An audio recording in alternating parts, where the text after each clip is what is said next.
everybody out there in YouTube. We are the Middle-Aged Guys, and we're going to be continuing our review series on each of the episodes of Young Justice. To get the introductions out of the way, I am the Reverend. The Theme here. Gray Mouse 1. We finished up Season 1, Episode 1, Independence Day last week, or the last video that we did in this review. This particular episode is entitled Fireworks. We left off from the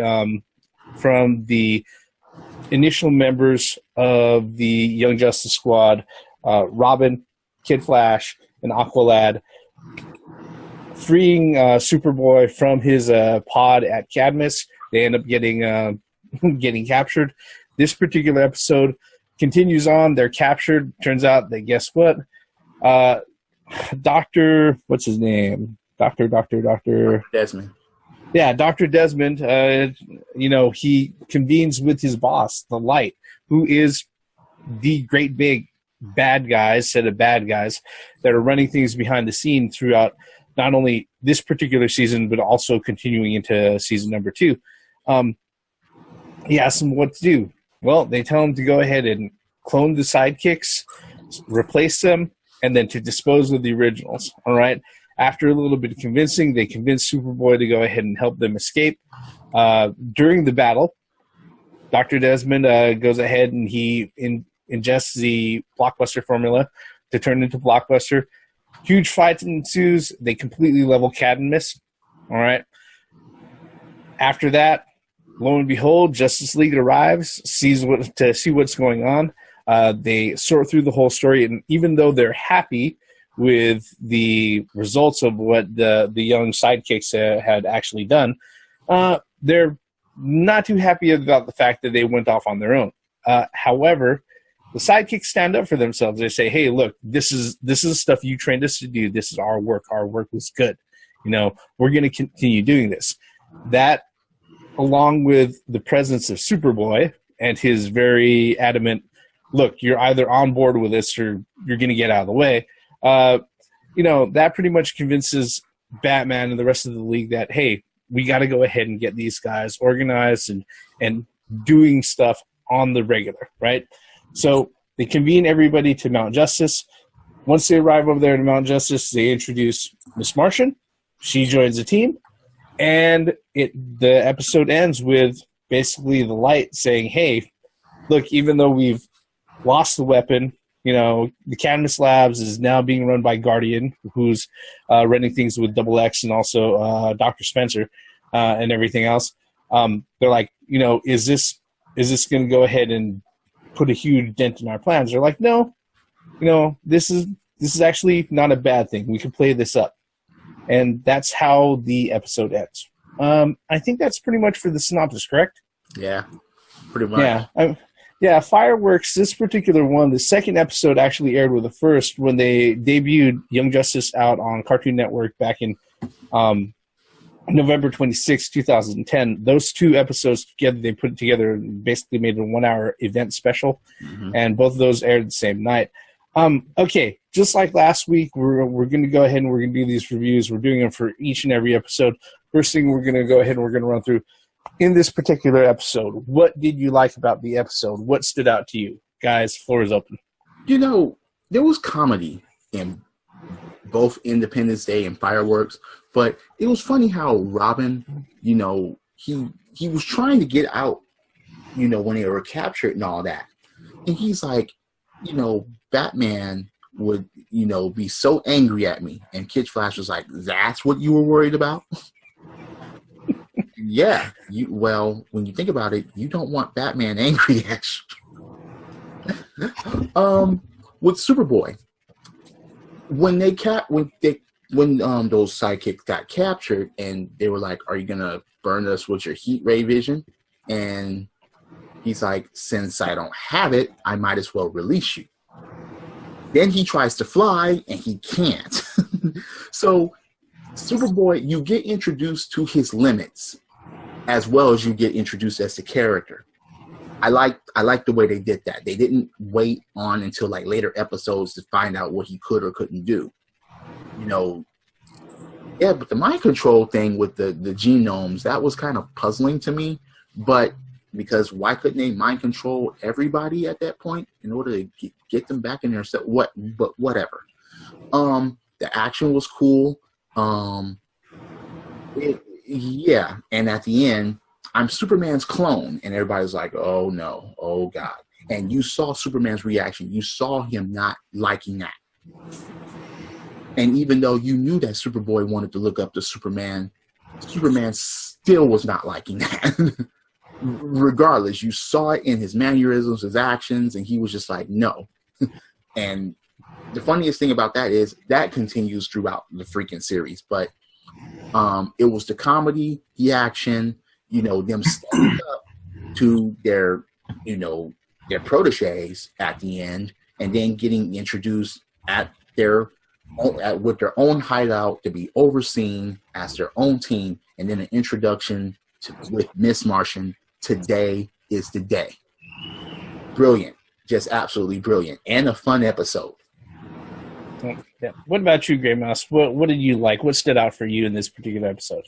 Well, I mean, Dean pretty much covered everything I was going to say anyway. I covered everything? But they started working as a team, and nobody went ahead, and that's what I liked about it. Okay, all right. One of the things that I really liked, the ending of this particular episode, the dialogue with the light actually stood out to me a lot. The whole interchange between, I think it was Lex and Vandal Savage, and there's somebody else in between, where Lex sits there and says, "What concerns me is the children. We now know that the League is willing to employ young heroes to do their dirty work." Somebody else says, "That's a dark twist." And then Vandal Savage ended up saying, "Yes, but one that can be played to our advantage. Even the temporary loss of the weapon may prove useful. Eventually, everyone sees the light." The coolest thing about this particular series is the dialogue, even when nothing is happening on screen, because literally all you're seeing is like these figures of light in these different panel screens. So nothing is happening. All that's going on is dialogue. The storytelling is superb, because the whole thing with the villains sitting there, saying, "Wow, the Justice League is making children do their dirty work," and one guy off screen goes, "Damn, that's a dark twist." In other words, that's fucked up. But I guess, with the villains doing their jobs as well as they are, that really kind of requires them to do that, What's funny? It just hit me. It just hit me right now with the light and the light images. That kind of reminds me of the first Superman, when, you had the council and they were sentencing Zod, Ursa, and Non to the Phantom Zone. Guilty. Guilty. That kind of reminds me of that. That was from 1976 or something like that, right? Yeah, 77, 78. Yeah, first Superman. But yeah, that does go ahead and present itself a great callback to that. Okay, now putting the praise that we have aside, all right. Okay, just like the last video, was there anything that stood out in this particular episode that you didn't like, or that you didn't care for, or if you had a chance to go ahead and change it? Now that, like I said, we've seen these episodes multiple times, what would be that thing, and how would you change it? Like I said, the genomes and their mind control. Why couldn't they hop on Robin, Kid Flash, and fucking Aqualad to control their minds and get them to get back in their pods? Well, you couldn't control Superboy anymore for some fucking reason, but yeah, that was like, wait a second here. Why couldn't they just do that and control these little motherfuckers and just clone them then? I don't know. What about you, Grey Mouse? Was there anything that stood out to you on this particular one? Not really. Not really? Okay. Well, on this particular one, I tried really hard to go ahead and look for all those things.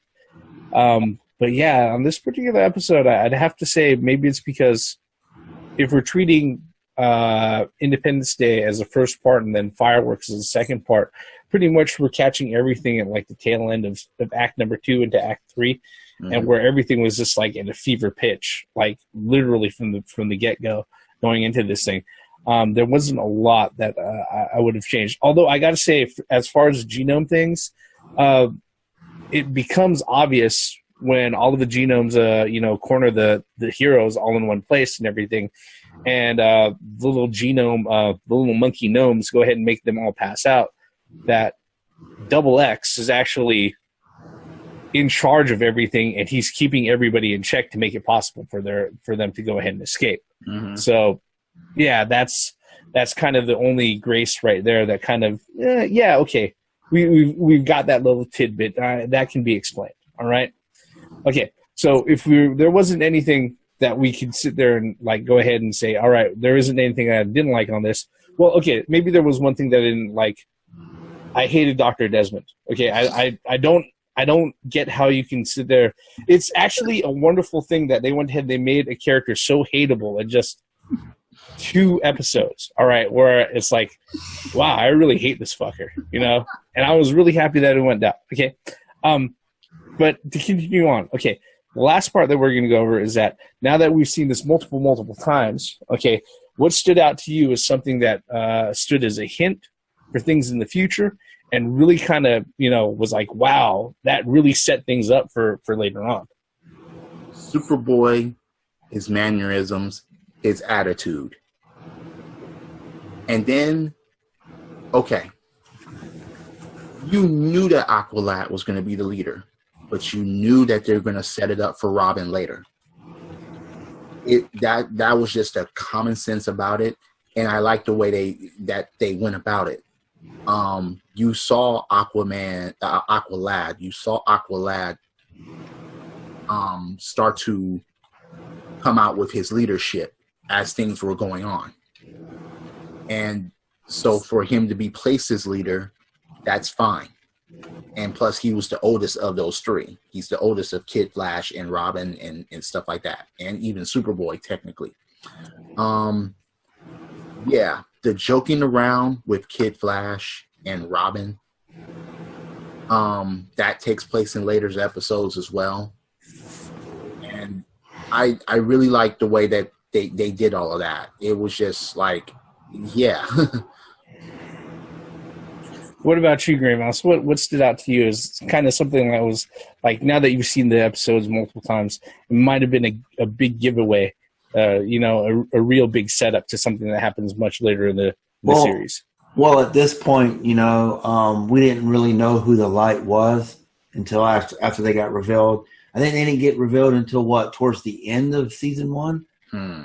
Or was it season 2? It was much later. Yeah. Yeah. And I like how they set that up and kept that group mysterious, but there was also pieces that were moving even behind them. So you were always guessing what is the Light? Who are the Light? What are these group? All you see is panels. One thing I would like to add is that in nearly every episode, you would think that the episode was going to end with the heroes or a happy ending. And next thing you know, you show bad guys having conversations somewhere that will have a prelude to what was going to happen later. You would hear the Light, you would hear the bad guys, or you will see certain people shaking hands, and it's like, whoa. So this chapter is not even closed. This chapter is just adding on to other chapters. Almost every freaking episode does that. And of course, at the end of Fireworks, that kind of sets that pace, because the end of episode 1, Independence Day, yeah, you saw Dr. Desmond, or even at the beginning, talking to the Light. But then at the end of the episode, you saw the Light, and it's like, okay, so they're going to try to keep this going a bit. Well, we don't even know what happened to. I mean, he did drink the tonic and became Blockbuster, but we don't know what happened after that. I mean, he just got knocked out from all that building, so that's one thing that they didn't set up. But yeah, like you were saying, a lot of plots. I mean, especially the interaction between the characters, between the Young Justice, and it sets up the plot for future episodes, especially, you know, with Miss Martian. She goes, "I like your shirt, Superboy." So I was like, She changed to black. yeah, I was like, yeah, she turns to black and has that X. Not really, but yeah, I was like, oh, okay. You know, the more that you watch it, the more little subtle hints that you get, or you pick up on more. But yeah, I picked that. I was like, okay, so there's going to be, looks like a relationship's going to happen. Yeah. The one thing that stood out to me on this particular one, it happened right at the beginning of the episode. Dr. Desmond is talking to the members of the Light, or the Cadmus board of directors, right? And he asks them, so, and he tells them, hey, look, we have intruders. It's the sidekicks from members of the Justice League. And he asks them, what should I do with them? Lex simply answers, clone them. And Vandal Savage follows it up with, the substitutes will serve the Light and only the Light. This right here is actually a big setup to a huge fucking reveal that happens right at the end of the season, pretty much of season 1.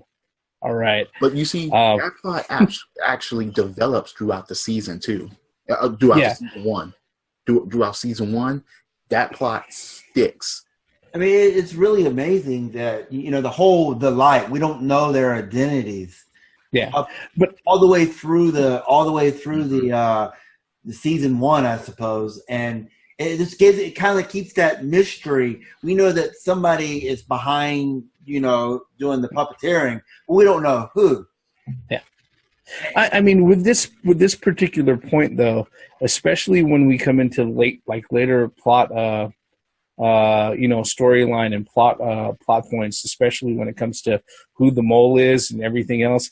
This particular point, like I said, especially watching it now and actually paying attention to the details that they put into it, it's like, wow, they set up like literally the huge reveal like 2 or 3 episodes from the end of the whole season, right at the second episode.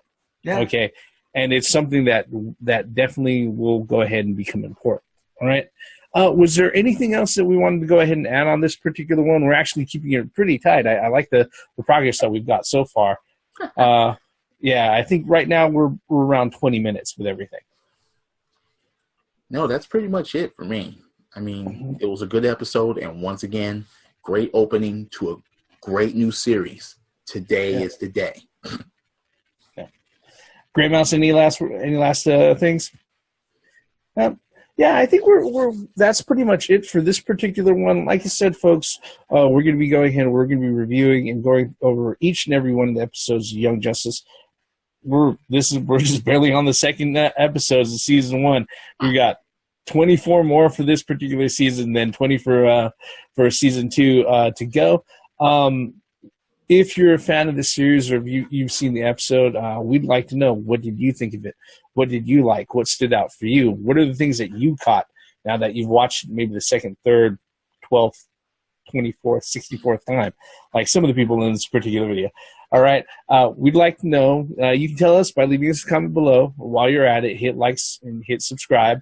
We really appreciate you doing that. It helps us out a lot. And it, kind of tells us that somebody's actually watching out there. All right. With that, our review on Season 1, Episode 2 of Young Justice Fireworks that aired on November 26, 2010 is going to end right here. I'm the Reverend. The theme here. Grey Mouse 1. Every form of entertainment has a right to exist, even if you don't like it. Credits.